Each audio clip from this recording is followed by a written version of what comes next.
Welcome back, friends.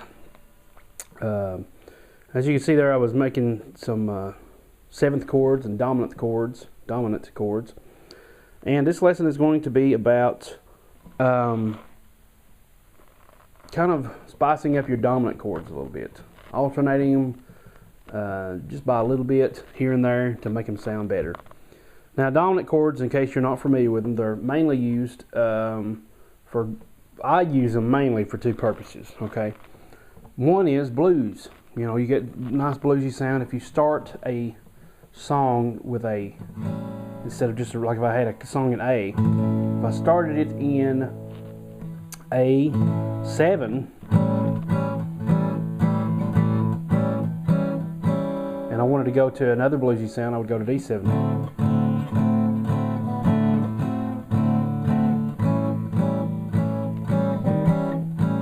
E7,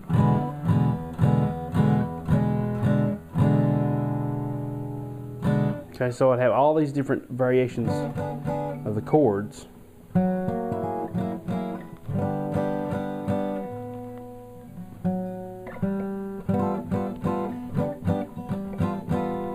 Of all these different variations of the dominant chords, okay, so I could use them for blues, number one. Number two, I use them also, and most people do, as what's called a leading chord. And that simply means that this chord kind of bridges the gap between one chord and takes you and gives your ear the direction that it's about to go to another chord. For example, if I was to play a G and I wanted to go to a C, my leading chord would be G, G7 would be my leading chord. So here's how that would sound.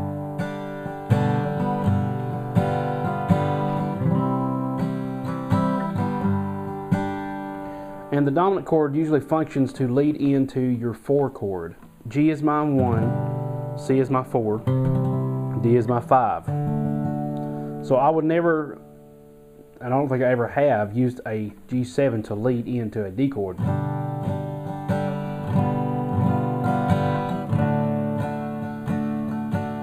I've never done that. It may work, I don't know, I've never really tried it. But generally I want to go to my 4 chord. If I was going to a C, my 4 chord would be an F, so I would use a C7 to get to that F.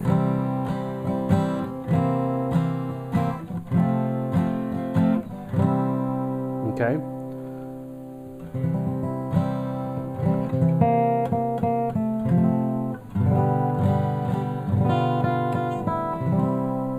Okay.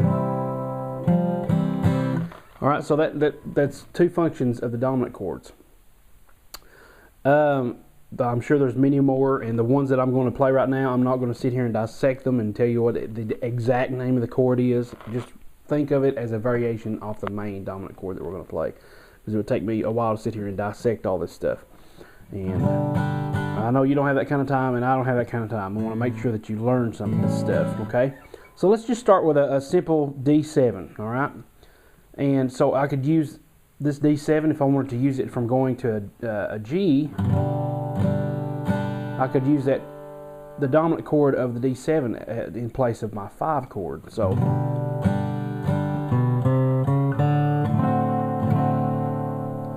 I could use that. So let's say I wanted to use either the D. Now here's how I would think of this. Our focus is to try to spice up or alter our dominant chords to make them sound different. Typically, unless I've played it enough to know that it's going to sound good, I won't alter it the very first time I go to it. For example, I won't go, it sounds good, but if I had another variation of a D, I might not want to try that. I would usually go to the D7 first, and then I would spice it up. In the time it takes you to go to D, I would just hit the D7 first from going to D7, D to D7. And the time it takes you to do that, I would just go straight to the D7 and then do a variation of it.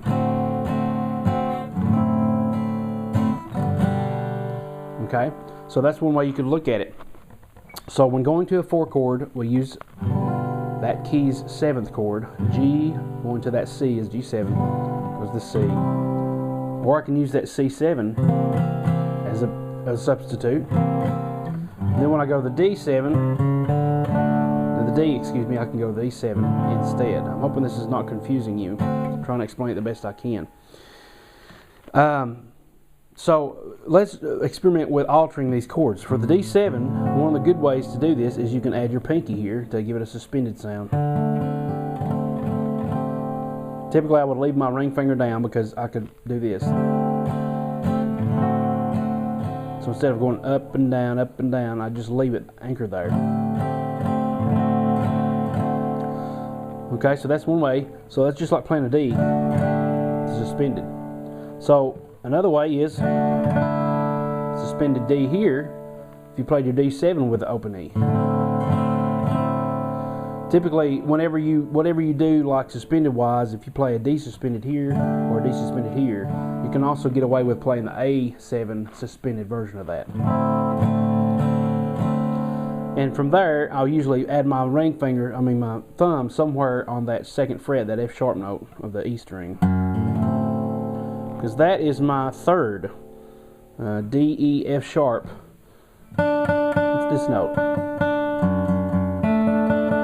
Nope, excuse me. It's that note. So if I take and remove this note, it's no longer there, so I can add it up here. Because this leads me back into G, so therefore the note before G kind of leads me into that. So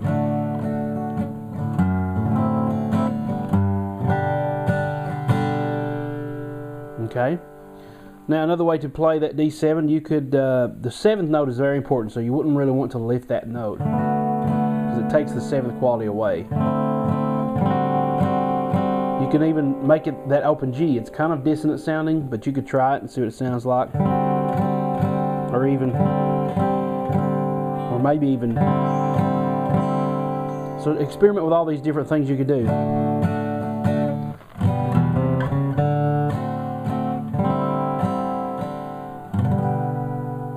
Okay, so since you have that open G in there anyway, and you're going to go back to the G, it kind of makes sense to have it there because it kind of connects the 2 chords that way. Okay, so another thing you could do is take in another good dominant chord I would suggest to learn is the 9th chord.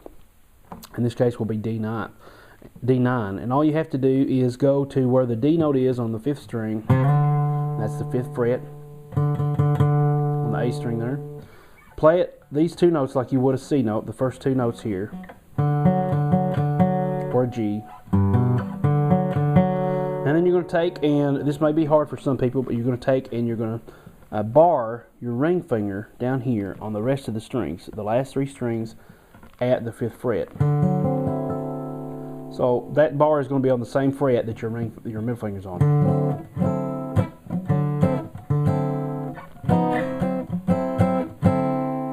Now you can kind of get the effect if you do this, but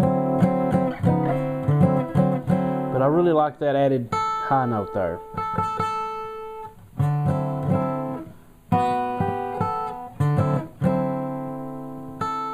Okay, so that's an A, so that is the 5th for the D chord. And the cool thing about this high note is, if you do this, you can't really do anything else with your fingers. But if you do this, you got that pinky to work around.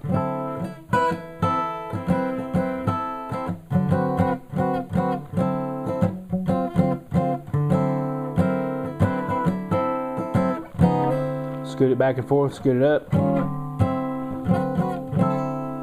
So that's some things you could do with your 9th chord. Same thing with a C9. C is going to be right here on the 3rd fret of the A string. So there's your C9. Here's your C, C7, C9. C9 is a really good chord to substitute for a 7th chord. If I was going to go to an F,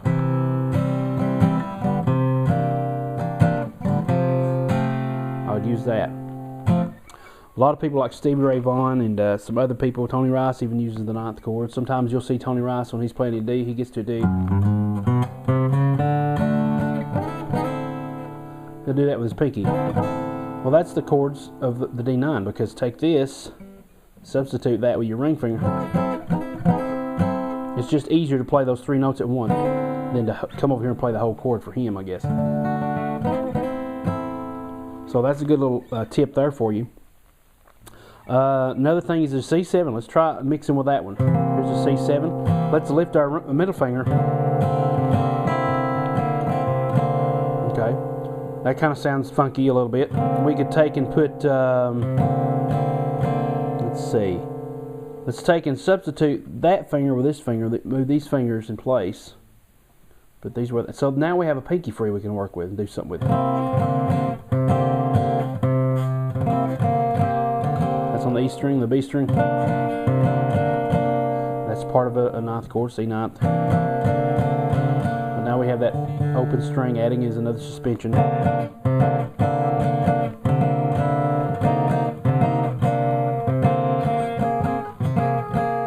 Some of these may sound horrible, but it's just going to take you experimenting and using your ear to find these. So once again,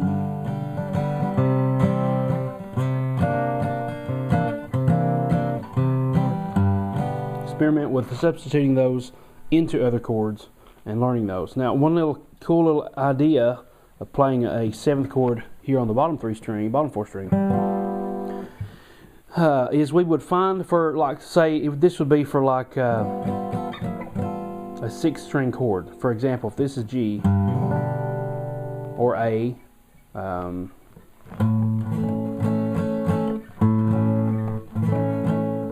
one of the ways we can get away with this is we find a root note in this F shape for the chord. In this case it's G, because I'm playing the first finger on the 3rd fret, and that's a G note.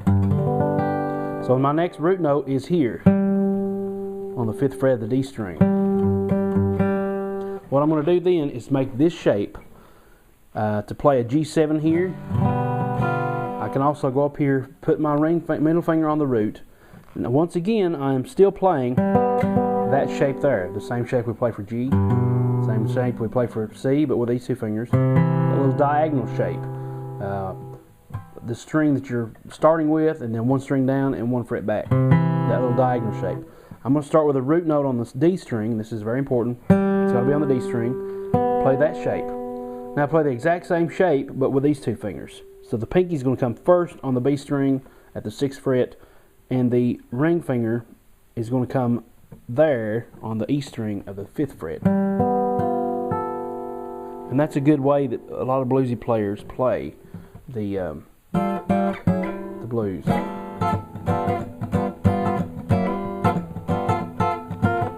You know. And they'll try to play it like that. Okay, so there is a really good example of that. So then you could just try to go from there and maybe move a finger.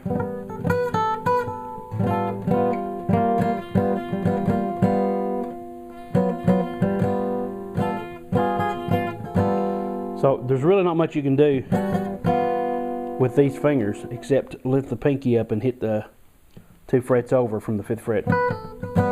When you do that, you got to mute that B string with your first finger. Kind of lean it down there and mute it.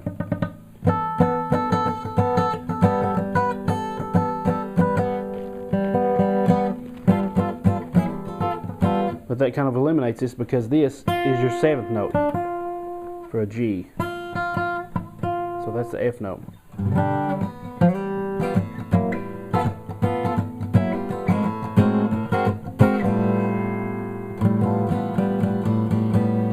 So in that case, I can add that open A string to give it a weird sound.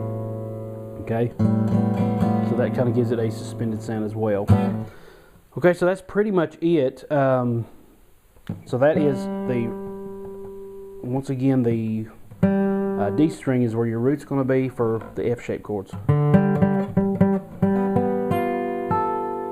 And this is kind of like an A7. Here, if you move your A7 up and then just put your ring finger down 1 string, and then the other 2 fingers come below that. One thing you could do is try this. Try switching your ring finger and your pinky finger, or your first finger and pinky finger. Just switch them, the opposite strings.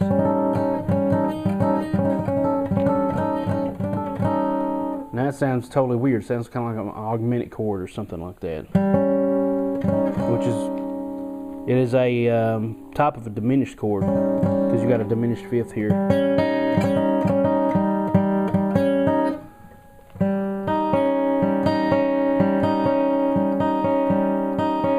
Little credence. Except then that one doesn't belong. So that is a flat 7th there. No, it's not. It's a 6. Let me think here. 5, 4, 5, flat 5.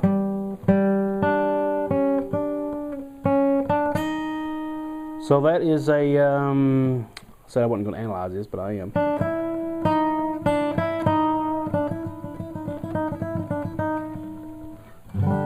It's a 5th. Raise it up. It's an augmented 5th. So you have both a flatted 5th and an augmented 5th, which is the same as a flatted, a diminished 7th. So let's see, major, minor 7th, diminished 7th, and then augmented 5th. So wow, this is a 5, 6, flatted 6, so it's an augmented 5th and a flat 5th at the same time. Check that out. I don't know what to call that. I don't have time to sit here and analyze it. I'll figure it out later, because it's going to be bugging me until I figure it out. But anyway, I've already went over 10 minutes on this film, so just think of different ways you can spice up your dominant chords so that you can play them in bluegrass or whatever. Get a jazzier sound. You know, try to learn the strum.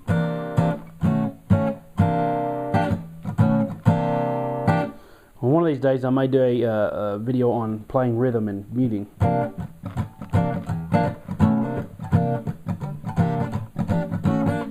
That's very important. It's really good for personal expression.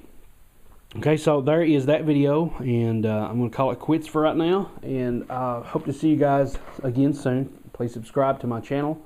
There should be a video popping up here where you can subscribe, or a little link. Check out my free newsletter. You can unsubscribe at any time if you're not satisfied, but I'm sure you will be, because there's tons of free video lessons just like this for electric guitar.